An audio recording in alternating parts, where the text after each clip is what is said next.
who we are, and where are we going.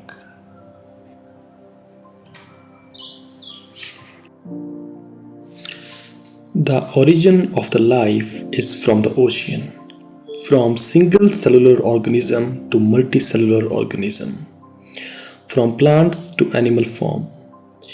Various colors of the nature came into existence in the ocean.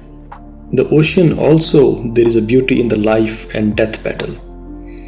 Each creature is showing its own behavior, its own defenses, and ultimately showing their own way of living in the ocean as their true home. Life did not jump directly from the ocean to the land. Rather, it was a staged process and various trials by the nature. Through the evolution, animals from took the first step from ocean to the land in the form of amphibians. One can very easily notice that the way even the DNA signature has evolved from simple to complex, adopting to the new set and setting. So one can say that from an artist point of view, it appears that now the nature was to show its color on the lithosphere as well. In the evolutionary process, reptile came into existence. Even if a 4-year-old child look at a reptile, he or she can very easily say that the forelimbs and the hind limbs of the animal are just like our hands and our legs. This is only the surface. Much of the real development was keep on accumulating in the DNA code. And thus animal got the basic differentiation of the cold and the warm-blooded animals.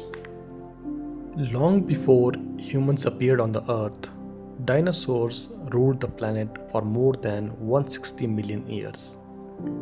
They lived in a wide variety of environment and evolved into many different forms, from small hunters to giant plant eaters. However, about 66 million years ago, a massive extinction event wiped out most dinosaur species. Their disappearance opened new opportunities for mammals to evolve, eventually leading to the rise of primates and much later of human beings.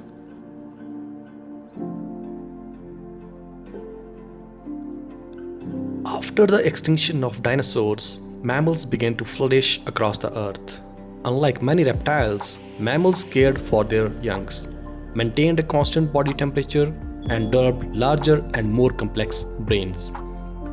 Over millions of years, some mammals evolved into primates, a group that includes monkey, apes, and humans. Primate developed forward-facing eyes, flexible hands for grasping, and enhanced intelligence. These adaptations helped them survive in diverse environments and laid the evolutionary foundation for the emergence of the human being. Apes are the closest living relatives of humans. This group includes chimpanzees, gorillas, orangutans, and gibbons. Unlike most monkeys, apes do not have tails and possesses larger brain relative to their body size.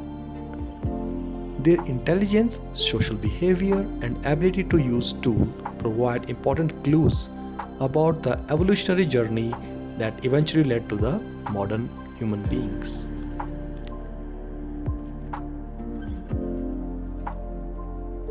Tribal people have lived in close connection with nature for generations. Their knowledge, customs, and way of life help us understand humanity's cultural heritage.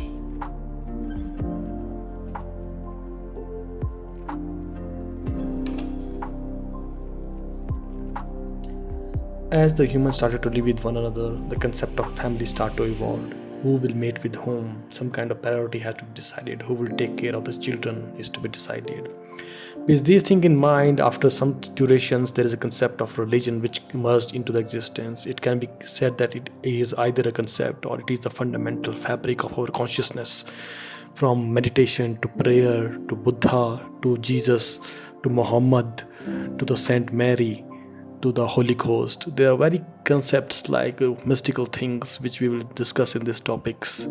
And fundamentally, we will try to attain a peace, the inner peace which will help us to live a better life, so that ultimately we are able to understand ourselves and help others to understand themselves also. Religion is not the, you can say it is the essence, but you can say it flows through the veins. People will fight with one another on the basis of religion, whom you worship, whom you do not worship, why you worship that, yeah, why we do these things. These are the core things of our anthropology. For thousands of years, most people lived in small farming communities, following rhythms set by nature and the seasons. Then came a dramatic change. Powerful machine transformed the way goods were produced, and factories began to rise across the landscape. People left their villages and moved to the growing cities in search of new opportunities. Life became much faster and more connected and increasingly shaped by technology, from a morning bedtime to our sleeping schedule. This transformation, known as industrialization, changed not only how people worked, but also how they lived, how they interacted, and understood the world around them. As human society grew more powerful, conflicts also became larger and more destructive. The 20th century witnessed the two devastating world wars that changed the course of human history. The most dramatic moment came in 1945 when nuclear bomb was dropped on Hiroshima and Nagasaki in Japan. For the first time, humanity possessed the power to destroy an entire city in an instant. These events reshaped global politics, influenced cultural worldwide, and raised profound questions about science, power, and human responsibility. A human being is incomplete without a dance, whether it is male or female.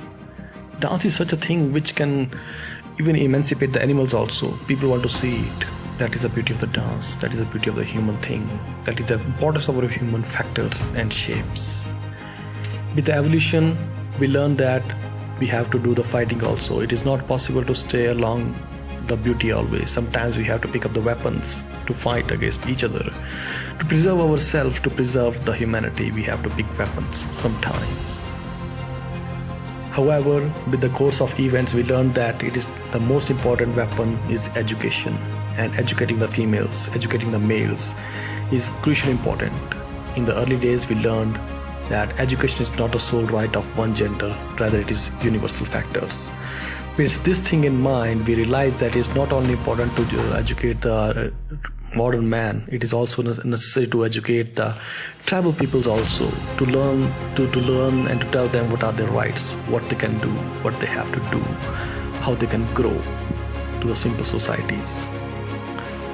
With these things in mind, we learn that the world is interconnected. There are different organizations, UNESCO, FAO, IMF, etc. And we need to develop the whole world, not just one part of the world. We need to understand that each country has special abilities and each country has special disadvantages also. So we have to take these factors into our cognizance. And then lastly, we realize that we are all human beings. We are totally different from one another. We realize that someone is stronger, someone is weak, but that is the thing which makes us human beings, the kind species whose objective is to serve the earth, to serve itself. So this is a series on anthropology, and I hope you understand that the objective of this video is that we need to understand ourselves, who we are, why we do what we do, why we follow these cultures, why we follow these patterns. And ultimately, we realize that just like our cells, which we do not see, there is another domain which we do not see. So this is the last clip, because you are seeing this is a telemetrics from the DMT word and DMT. And if you are an anthropologist and you do not know about DMT, it's truly a shame indeed. So I hope you will enjoy the series with me as a human being teaching another human being. So let's learn.